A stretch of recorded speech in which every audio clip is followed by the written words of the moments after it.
Hey guys, Arcade Adam here.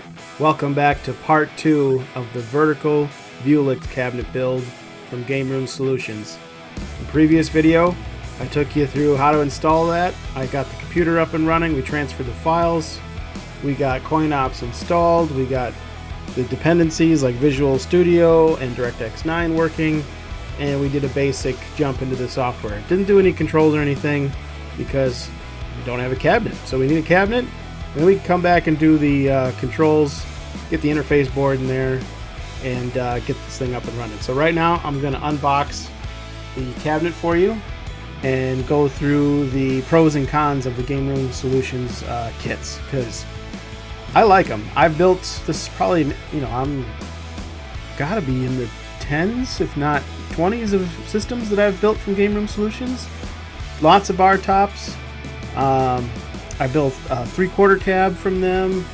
I built the smaller pinball cabinet from them. Lots of stuff. But as I'll show you in the kit during the unboxing, one of my biggest gripes with them, and they do a great job at a lot of things, but they are consistently bad at packaging.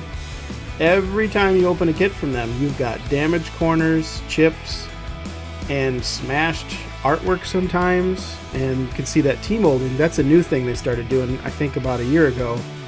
Instead of coiling up the T-molding in gradual radius circles, they just smash and do tight hairpin turns on it, and sometimes it doesn't unstretch very well. So to each their own on that, but we're going to go ahead and do that and unbox this. I've got some tricks to help fix some of this stuff, and I will pause the video and explain what I'm doing when something interesting happens. Let's get into it. Okay, first up we got their instructions, which are a little lacking. They're not bad, they give you the highlights, but if you really want to know what's going on, they usually do an excellent YouTube build guide video, and I will link that in the description. I'm pretty sure I saw them post one on this build. I didn't follow it because I said I've built a ton of these kits, so I'm just kind of winging it, but yeah, I will link that video in the description below because they do a really good job with their build videos.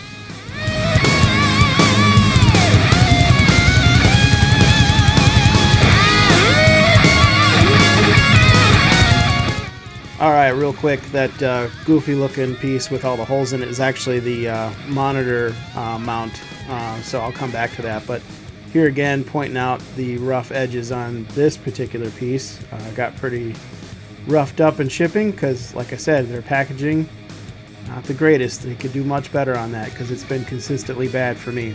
Maybe other people have it better, but I'm going to show you what I do to help iron some of that stuff out. So the first thing that I do is I grab a big old Sharpie, black one, and I introduce that to the corners where the melamine paint coating is completely gone. And then I'll show you a little later, I basically put the thing in a vise and flatten it out to recompress the MDF, and then I recut the T-molding slot. So I'll show that off a little later. Right now we're just looking at the bezel. They did a good job on the printing the artwork with this one. It came out super clear, because even it's a challenge because it's a real thin bezel, and that's very legible text in my opinion on that artwork. So I'm really happy with that. They did a good job with that.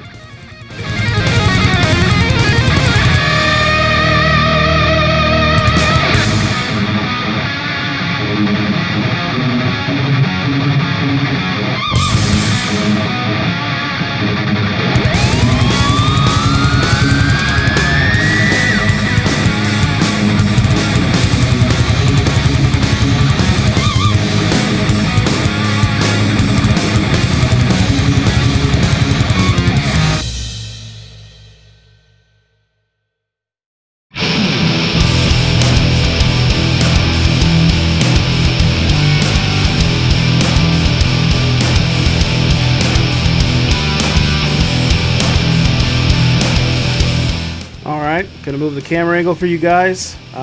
Bear with me for a second while I clean up the workspace, because if you don't have a clean workspace, I expect to get anything done. So let's do this.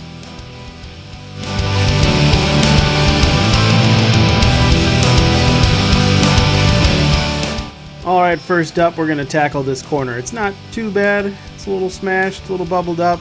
a little raised, so I'm going to show you what I do. So I'm going to take two boards that I've got and put them in some clamps to help flatten it out so you don't see the raised artwork. You don't want a raised surface. You want to make sure it's try to get it as flat as possible with the rest of the wood. That's the one nice thing about MDF is it's not, you know, birch or something where you got to basically resurface it, take the artwork off, and you know, I don't even know what you would do, like Bondo it or wood filler or something like that, and re-prep your surface, and then you'd have to buy all new artwork. So this is kind of a cheapy in-between method. At least the MDF is going to respond to this kind of thing, because I've done this before and it's flattened out and it's looked a lot better. So that's what we're doing here.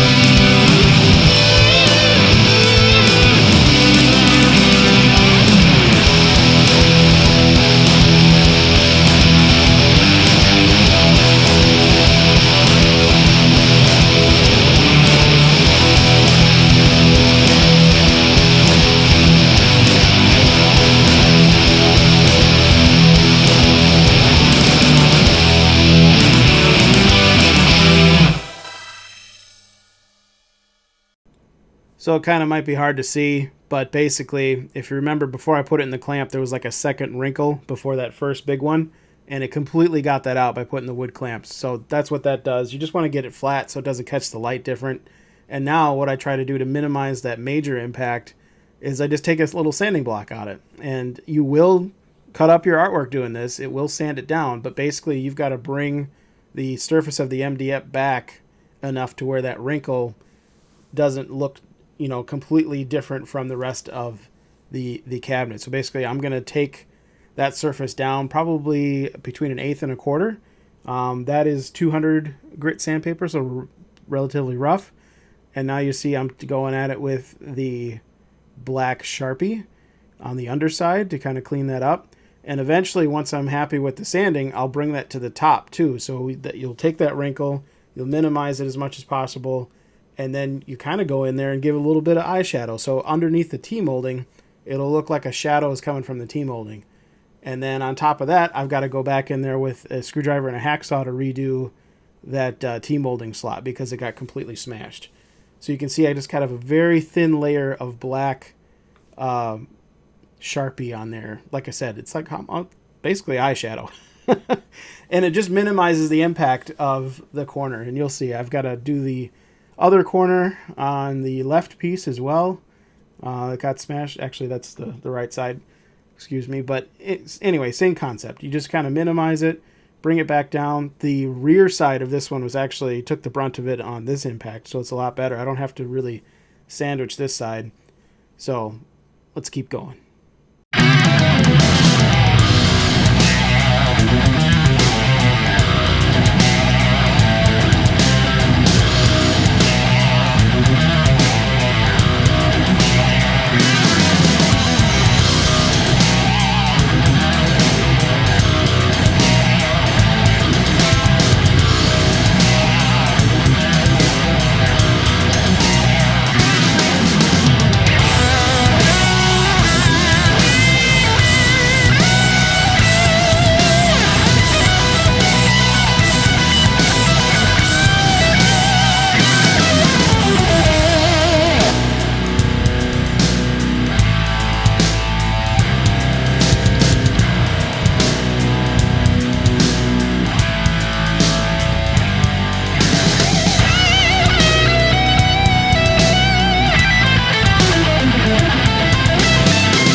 Hey, me again. And as you can see, as I'm going through this T-molding, every time you come to one of those hairpin crunched up turns, you got to stop and untwist it and get it kind of back in line and put it back in the T-molding slot. I wish they would stop doing that. It's kind of, it drives me nuts, honestly. But anyway, as for T-molding tips and tricks, you saw that before I started, I cut it flat. You want a 90-degree flush end to start with on the bottom or the back of the cabinet usually. You know, your choice. You're going to want to hide it, the seam, because there's always going to be this, like, you know, an 1/8 of an inch, 1/16 of an inch gap, basically, when you put the two ends of the T-molding together. So I like to do the bottom. Some people do the back. To each their own. As you can see around these corner bends, you want to take a notch out so you can get these nice 90-degree turns. And then also the inside corners, so on the opposite side on the top there, you want to make, I do either between 3 and 4 cuts, just vertical cuts into the spine of the T-molding. So it'll go around those inside 90-degree turns and kind of lay nice and flat. And you'll see that again when I do the other side.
Slow things down. Final cut here, trying to get it as close as possible without going under. It's kind of like The Price is Right. Don't go under, don't go over. Want to get it as close as you can, because like I said, look, the gap, there's a tiny little gap there. You'll never get it exactly perfect, but you want to minimize as much as possible. And you can see the corners came out pretty good. That inside 90, even that little smash in the back corner, not looking so bad anymore. Not perfect, but definitely way better than what we started with. I wish Game Room Solutions would step up to the plate and address some of these issues, but we'll see. Maybe, you know, there's always room for more packaging. I know there's a cost involved, but maybe even an option for better shipping to pay for that. So taking care of those marks on this one, and hopefully I can orientate this so it's on the inside of the cabinet or on the back side so nobody can see it, because both of those corners did get hit pretty hard, and I'm pretty sure that is the top of the marquee technically on this cabinet. The monitor goes all the way to the top, so there's just one of these pieces, and we're going to go ahead and put our T-molding in those slots and make sure it can fit without having to recut those. So we'll get going on that.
Alright, I'm going to jump back in here real quick with a tip.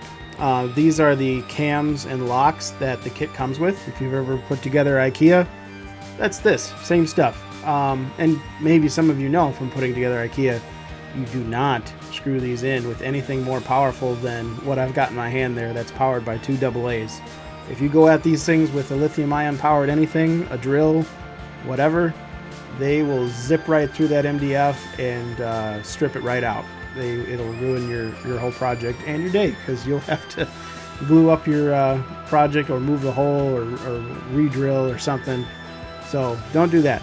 Do them by hand, or use one of those really low powered automatic screwdriver things.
Okay, me again. A few quick things I want to point out. So I'm bringing in the bezel to kind of test fit the monitor, because this is definitely a one-size-fits-all kit where he's trying to prepare for every monitor eventuality. So you want to definitely kind of test fit your monitor and then bring in the bezel and make sure your viewing area is going to show through the middle of the bezel and around the artwork, because I obviously didn't have it in the exact center, but I'm gonna luck out. My monitor is like fantastic fit.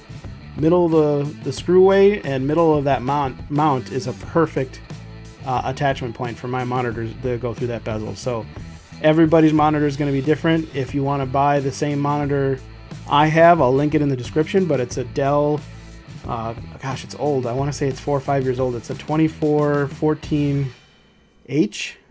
Decent monitor, 1080p, 24 inches, IPS, good viewing angles, all that jazz. But they're really readily available on Facebook market groups and eBay used for dirt cheap. And they make great arcade monitors. You can see I've got another one on my workbench there as a computer I use to kind of test my circuits if I'm going to hook them up to a computer or look something up or what have you. But yeah, you want to definitely put your monitor mount on there and test fit that. He's got 3 holes pre-drilled in the kit to bring the monitor forwards or backwards. Again, mine was kind of best fit in the middle there. And the only other thing I want to mention is see your cam locks want to be facing the back of the cabinet so you can get at them after you mount the monitor. Make sure you can tighten them up.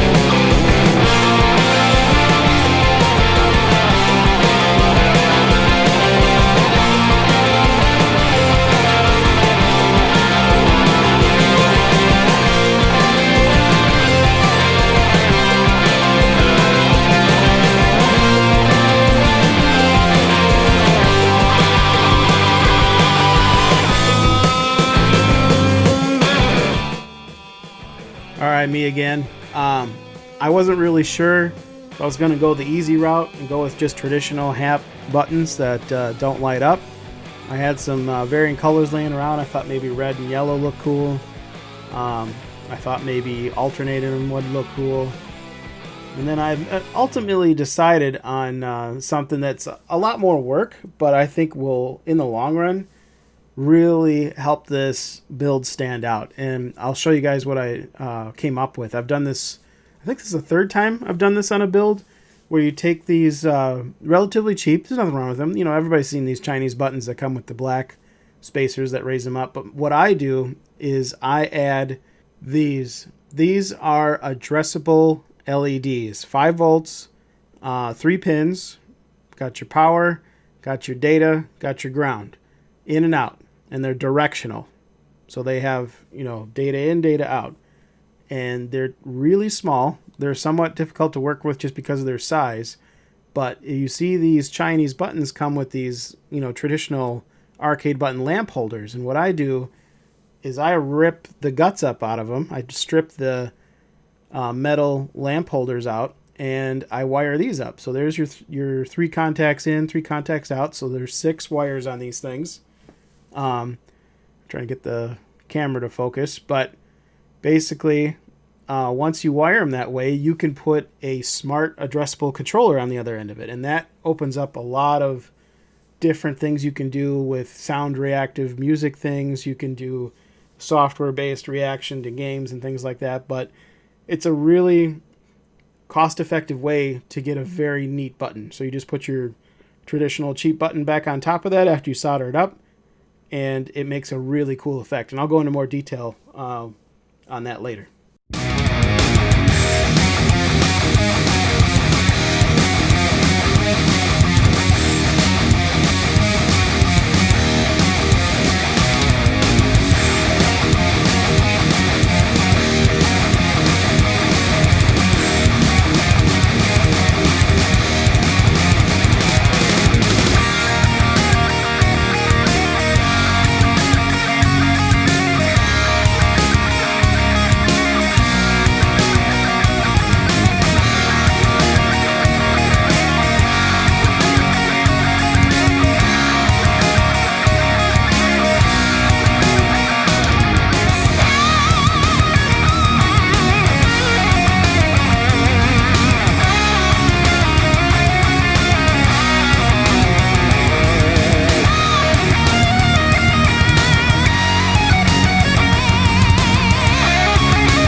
Alright, slow it down again real quick here. Another thing I want to point out is what the heck am I doing with this third hole? So this is going to be a front mount USB port, because this is a single player cabinet with a lot of 2-player games, and if you want to have a buddy play, the only convenient and logical way that I can think of is have a nice wired USB controller, like an Xbox controller or even a PS3 or PS4 controller, and having a front mount USB would make things super convenient, where you can just jam it right in there. Heck, you could even charge your phone off this while you're playing games if you wanted to. It's going to be directly connected to the PC, so mice, keyboards, peripherals, whatever, but you know, sky's the limit. It's a computer. You do whatever you needed to do eventually. So I'm going to put that on the front of this thing just to make it nice and versatile. Other than that, we've just got our coin button and our player 1 start button.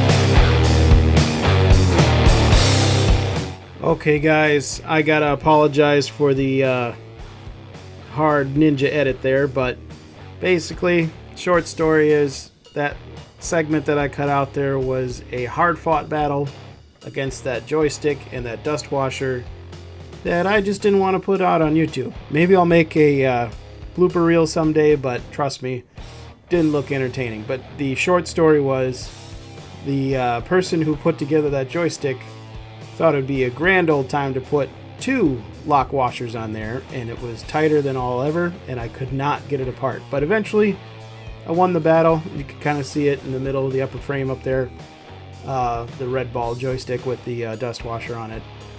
And we're gonna move on. So again, I think I'm gonna have to apologize. I didn't notice the angle for soldering these LEDs was this bad. You know, all the actions kind of happen on the left side of your screen there. But basically what we're doing is take an individual LED, and you take the input side and you put a little solder on positive pin, which is on the top, ground pin in the middle, data pin in the middle, and ground pin on the bottom. And then you also solder up your tiny little wires there, so when you put them on the pads, you're good to go and everything tightens up. And you can see that even my helping hands with the rubber feet on it are kind of too large for this work. I've got to take the rubber footy off, which I think I'll do in a second if I remember correctly, to kind of hold it better because these things are so darn small. But it's a lot of manual labor, but you'll see it towards the end, and you might have even noticed it when I introduced the cabinet. The effect is really cool. And I will show off at the end of the video, maybe in part 3, maybe at the end of this video, what the controller is capable of. There's a remote control, the controller I'm using. Like I said, there's a ton of them you can use. Even software like LED Blinky will interface with these things and do all sorts of fun stuff. So it really makes your build stand out, but it's highly labor intensive. Any questions about these, definitely hit me up in the comments below. I will link them in the description. I want to say, like I said, that one breadboard of LEDs, I've already built 2 other machines off of that, and I want to say the whole breadboard was like $6 or $8 from AliExpress. Probably double that if you want to get it on Amazon and not wait 2 weeks or more, especially given the current situation. Like I said, they're very affordable. So I will link them in the description, and if you guys have any questions, put them in the comments below, and I'll try to jump all over that.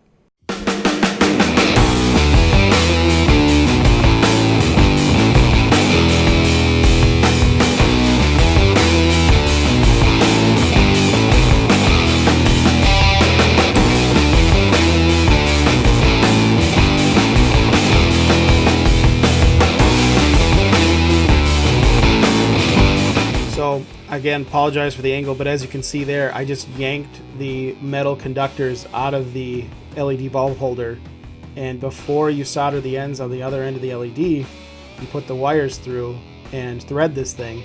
So you can basically, there's 2 sides that lamp holder that the wires need to go down to. So 3 wires on one side, 3 wires on the other side, and they kind of flare out towards the bottom behind the micro switch, and I'll show you that more in detail later. But you want to thread that through before you solder the other side, so you can get the thing in there easier, and just double check your work and make sure it fits right.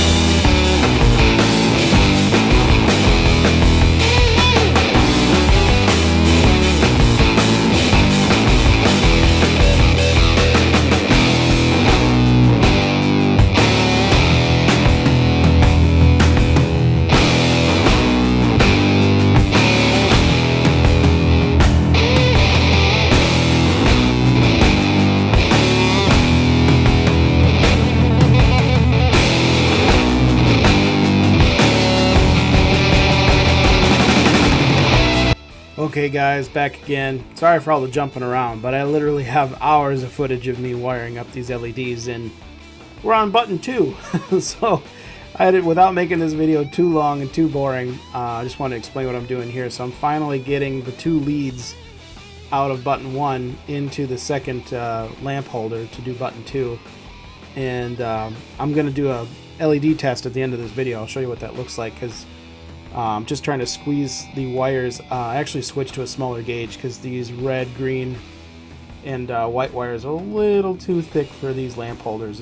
Well, at least it's just hard to massage the LEDs down into the lamp holders without maybe damaging them. So I'm just kind of double checking, make sure I got my orientation right, because like I said, these things are directional, and if you goof this stuff up, it's either A, not going to work, or B, short out, or both, and take the LEDs with it. So want to be very careful with that.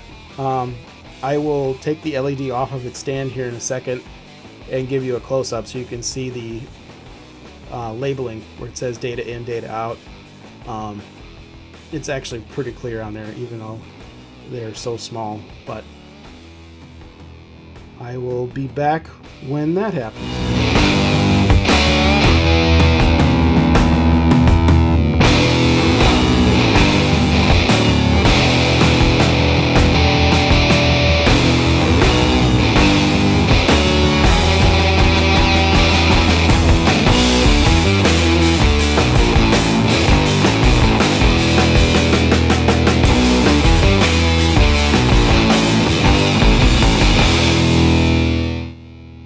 Okay guys, here I'm going to show you a close-up of these LEDs, get the camera to focus. There you go. Got your positive pin on the right there, your negative on the left, and your data in the middle.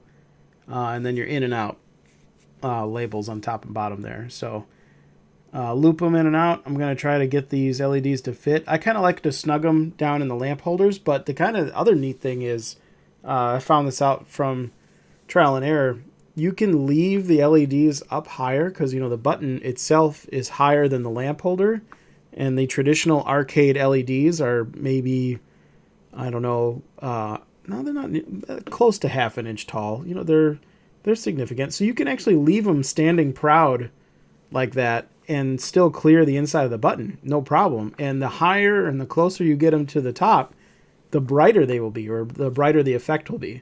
But also, these LEDs are bright. You really don't need to do that. Like, you can, you know, achieve like a screaming "look at me" effect if you want to, but they are bright enough and they will stand on their own for sure.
Okay guys, coming down the home stretch here, basically what you just saw me do is bring out the LED controller.